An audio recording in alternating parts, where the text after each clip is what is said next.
Could this be the worst Travis Scott Air Jordan 1 low ever?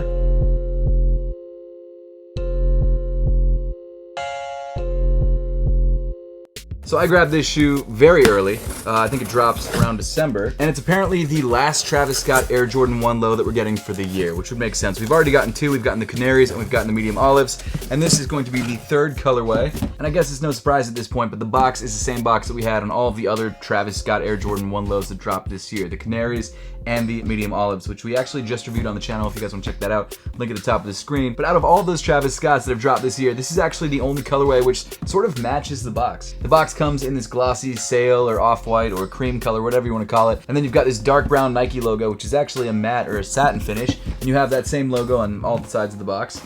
And then of course on one end you've got the size tag. Obviously I grabbed this in my size, a size 9, and the official colorway of this shoe is dark mocha black velvet brown. I guess we just break into it. I've never seen this shoe in person. I haven't seen this at sneaker events. This is a shoe that I'm gonna be honest, I didn't trash, but I definitely didn't show any love for in any of my previous videos. So I'm really interested to see if my opinion changes when I see it. And it's very possible. Everyone's opinion seems to change when they get the shoes in hand, especially when it's a hype shoe. But let's pop the box top.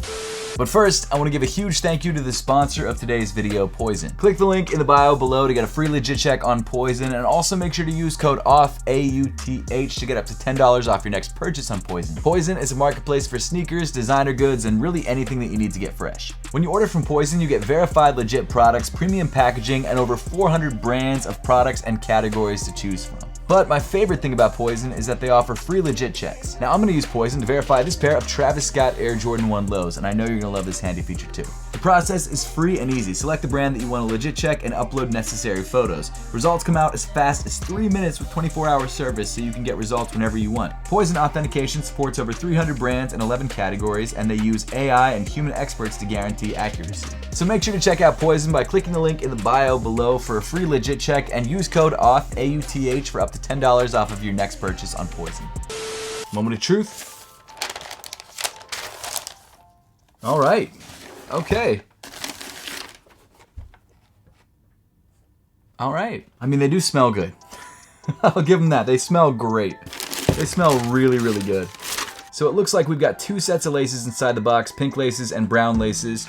And then the shoe itself comes with sort of a light chocolatey colored lace pre-started in the shoe. Not too bad. You've got cardboard shoe trees in there. And the shoe, I mean, first impressions, first glance, it's basic. This is probably the second most basic or most basic Travis Scott Air Jordan 1 low to release. The other colorway that I'm thinking of is a black colorway, but that actually has white stitching, so it might even be less basic than this. This might be the most basic Travis Scott Air Jordan 1 low. Now, first impressions, it is a darker shade of brown than I was expecting, much closer to a, I guess it is definitely a dark mocha. The midsole is the lightest brown on the shoe besides the laces. It's not bad, it's not bad. I don't hate it, but it's just not, I don't know, if you're spending, I spent what? 600 on these to get these early? If you're spending 600 bucks, I was kind of hoping for a little bit more. But at the same time, I knew exactly what I was getting, so, you know, that's on me. I'll be real, it's exactly what I expected. I wish there was just a bit more of something. But you know what? Travis Scott and Jordan Brand are definitely trying something different. So that's good. We asked for that, and we got that. Also, we should try these on, so I can give you guys some sizing advice. So I'm gonna try on the Travis Scott Velvet Browns, a shoe which that bird doesn't seem to like at all. At all, apparently. I'll be real with you, I'm expecting it to fit just like every other pair of Travis Scott Air Jordan 1 lows. Most likely that's true to size, but let's just try them on just in case, just to see for sure. Also, if you want to accent your sneakers with a dope pair of socks, check out APTHCRY socks, my sock brand, linked in the description below. Comfortable and good looking. So, first impressions. First lace up. They feel, I mean, this is, I don't know, for shoes like this, it's like, do we even need to try them on outside? They feel just like a standard pair of Travis's, or even a standard pair of Air Jordan 1s, let's be honest. I mean, it's a pair of Travis's. If you like it, it's actually not as bad on feet as I thought it was gonna be. You probably know what to expect at this point. It does fit true to size, just like every other pair of Air Jordan 1s. I would suggest, though, if you haven't tried on a pair of Air Jordan 1s before, try on a pair to make sure that you're grabbing the right size for you, especially if you're buying these for resale, which you can do through the YouTube shopping tab on your screen. But especially if you're spending more than retail on them, I would suggest trying on a pair of Jordan 1s if you've never done that before, just to make sure that you're grabbing the right size, because you can spend a lot of money on Travis's and it would suck to get the wrong size. So with that being said, back to the studio. So I had these for the last couple days and I was hoping that the longer that I had them, the more that I would like them. But what I've realized is that I still don't like them that much. I mean, don't get me wrong, they're not bad shoes whatsoever. I don't think I'd pay anything over retail for these. I mean, I did. to make this video, but for personal wear, I probably would only spend retail. And actually, speaking of the drop, this shoe drops on December 21st for a retail price of $150, which I guess isn't terrible. It's your standard Travis Scott Air Jordan 1 Low retail price. But hey, if you do want to pay resale for these shoes, maybe grab them early, or you just like the shade of brown a lot, I've made sure to leave links to this sneaker through the YouTube shopping tab on your screen, and of course all of the other Travis Scotts that we talked about in today's video. But it'll be really interesting to see what the price of this shoe does over the next couple months after it comes out. Will it plummet? Will it skyrocket? I kind of doubt that one. Then again, the black colorway did skyrocket, so who knows? But I don't know, my wife said it best. When she first saw these, she said, these look like a pair of Vans. And I kind of feel that. Totally out of personal interest, and I meant to do this in the unboxing, I just completely forgot. I want to know when these shoes were produced because all the size tags on Nike sneakers tell you the production time frames. So for this shoe, it looks like it was made between May 2nd, 2024 and July 10th, 2024.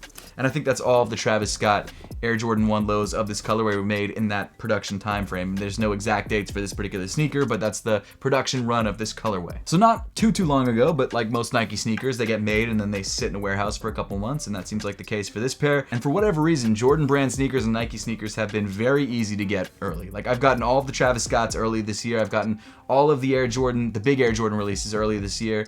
The only one I couldn't get early was the Alma Manières. Not that they weren't available early, but my size wasn't available early. So for whatever reason, I don't know if it's Jordan or Nike's security or what's happening, but pairs are getting out there quickly, and it's kind of wild. This was not a thing when I started sneaker YouTube back in 2016. You could not get pairs early at all, at least not this early. But nowadays you can. So it's crazy. But getting back to the point of this review, the velvet brown Travis Scott Air Jordan 1 Lows are probably one of the most polarizing Travis Scott Air Jordan 1 Lows that we've gotten in a long time. We've actually had multiple polarizing ones this year. We had the Canaries, which were bright yellow, which some people really didn't like, but I think for that shoe, the color blocking was solid, and just the color that was used was different enough and interesting enough that people ended up really liking it. For this shoe, it just seems really, really dull. Like, I'll be honest, it was hard for me to film B-roll of this shoe because of how dark it was. It was like filming an all black shoe, and granted, it's not at all black. I think just the Nike swoosh is black, maybe not even that. But it was really difficult to like get good contrasty shots of this sneaker. But maybe it's just me. Maybe I'm the only one who feels this way.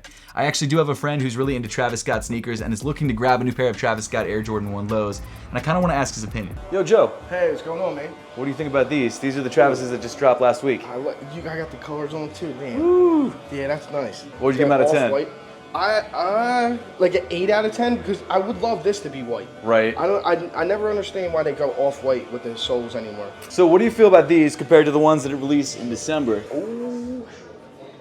Okay, these are different. What kind of texture is that? That's a totally different texture. Yeah, some kind of leather. Yeah, that's cool. I would probably do like a 6 or 7 out of 10. I'm not big on these. These are unreal. These might be closer to a 9, 10. Okay. These, I don't know, maybe 6, 7.5, 6 to 8.5 to 7.5. Yeah. These aren't my style, but there's definitely going to be a lot of pairs sold of these. You know what I mean? Totally. Yeah. My wife thought these were Vans when I first had them on. She's like, dude, they're giving me Vans. No, definitely Vans feel, dude. Killer though. What are these called too? What's the name? These are the Travis Velvet Brown, I think is the official name. Velvet. Okay. Yeah. That's why that feels that way. Okay. Those are probably one of my favorite releases of the year. These are probably my favorite ones ever. Yeah. Because I have mochas and the reverse mochas. These are yeah, those are sick. Those are sick, and they're not going for like too much right now. Like those ones are going for like 4 or 5. It's still a lot, but it's like Travis's, bro. Yeah. Right. Yep. Yeah, these are good. These, you trying to sell me? These are killers. Actually, I'd love to know your opinion as well about this sneaker. Let me know in the comment section down below. I feel like this is one of those shoes that you either love or you hate. There's probably not too much in between, even though it's a pretty in-between sneaker. Like, this is not something that's too out there, too crazy, but it's also not too exciting. But hey, maybe the materials used on this shoe are awesome and they redeem the sneaker. Let's find out. I kind of doubt it though. Starting off around the toe of the sneaker, you've got this dark chocolatey brown suede mudguard. It's not like a super hairy suede, but it's also not a super flat suede. It's just kind of a middle of the road suede, I guess, as is the colorway. It doesn't feel bad though. Moving up from there to the toe, you've got this leather material, or I guess it almost seems like flattened suede material, covering the toe and I guess most of the upper of the shoe. It comes in a, I would say, equally dark brown color. To be honest though, it's got kind of a nice feel to it. It's like almost a nubuck, but not really. I think it is a leather. I mean, leather, suede, and nubuck are all parts of a cow. Like, they're all sort of the same material. It's just different finishes of the material or from different parts of the cow. But basically, this particular material feels like a matted down suede that's become sort of a leather. Almost like a cracked leather, except with some hairs kind of sticking up here and there. I don't know. I haven't really seen that on a pair of Travis's. Actually, let me grab these guys.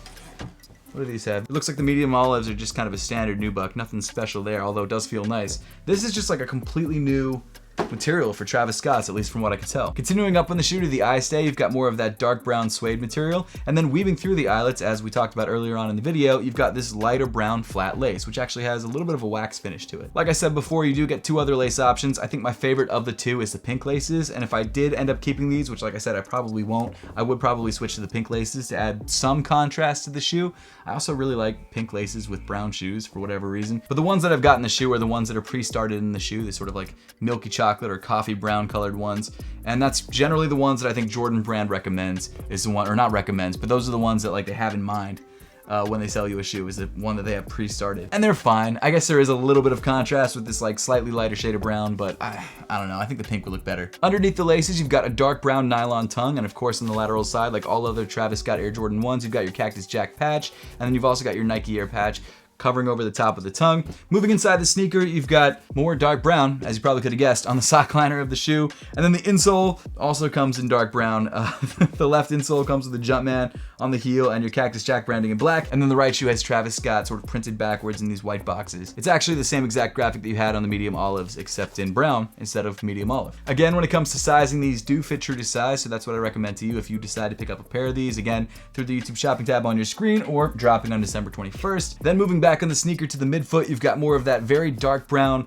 leather-ish type material, and on top of that you've got this backwards Nike swoosh. Now the Nike swoosh comes in tumbled leather, and I think it's black, but it's really hard to tell against this very dark brown. I would assume that it is black. It's got like this lighter brown stitching detail, which makes me think that it's black because it makes that lighter brown look even lighter than I think it actually is. Black on very dark brown is sort of a weird combination. I wouldn't have minded if they had made the Nike swoosh like a white or a cream color, something to contrast the side of the shoe. The black just kind of disappears into the side of the shoe and you really can't see the swoosh at all. But obviously that was Jordan Brand and probably Travis Scott's intention. He wanted something that was going to be a lot more toned down and subtle than any of his previous collaborations, and so it seems like that's why he made the Nike swoosh black. Of course, as is tradition, on Travis Scott Air Jordan 1 lows, on the medial side of the sneaker, you have a standard Nike swoosh. This one, however, is not in black leather and instead comes in very dark brown suede, and of course it's on top of more of that sort of dark brown leather material, and then printed just towards the back of the Nike swoosh, you've got this black Cactus Jack branding, which is almost impossible to see. The only reason you can even see it a little bit is because it's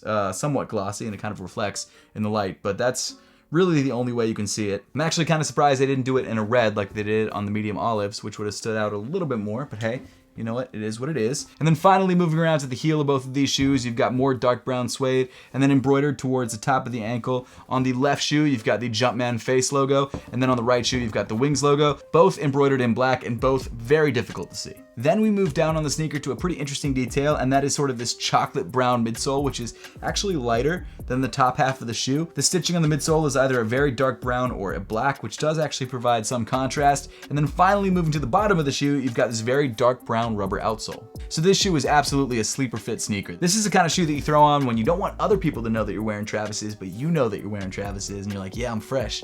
They might think it's a pair of Vans, but you know it's Travis's. That said, there's really nothing wrong with these shoes. They're kind of standard Travis Scott Air Jordan 1s. This velvet brown is just a very subtle dark color, and usually when people buy Travis's for resale, they want people to know that they spent a lot of money on their sneakers, and that's why they pay resale for them. For this shoe, because it's really not that easy to see what they are, especially from a distance, I don't know if the resale market is gonna be like that for this shoe. I feel like these might be the cheapest Travis Scotts out there. And it's interesting because from Travis Scott and Jordan Brand's perspective, in terms of sales, nothing's gonna change. This shoe will still sell out, they're still gonna make their money, and it's a clean, different take on the Travis Scott Air Jordan 1s. Like, I really do think this is a clean sneaker, it's just not that exciting. But when it comes to the resale market, which Jordan Brand doesn't really care about that much, at least I don't think that they do, other than maybe providing hype for their upcoming releases, this is where I think the plainness of the sneaker is actually gonna kind of bite it in the butt, because the resale price of this shoe is probably gonna be low, just because when you're wearing these, it doesn't look like you're wearing a pair of Travis's, and people want to look like they're wearing Travis's if they're spending $400 on a pair of sneakers, or $600 on a pair of sneakers. Maybe my assessment's off. Maybe I'm not giving people enough credit and they actually do buy what they like. Because I'm sure a lot of people do like this shoe,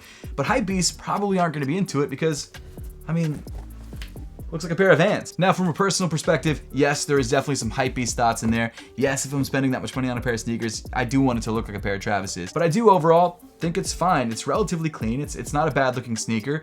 However, the materials aren't anything special. The colorway is not anything that exciting. And when I throw these on feet, they're not like incredibly comfortable. So there's nothing about the sneaker that really stands out as being awesome. But hey, I'm sure there's a lot of people out there who are gonna love this colorway. They love the vibe that it gives off. They love the understated look, and I get it. It's just not for me personally. But again, I would love to know your thoughts on this sneaker in the comment section down below. Thank you so much for watching all the way through. Make sure to subscribe if you haven't yet, and I'll see you all in the next one.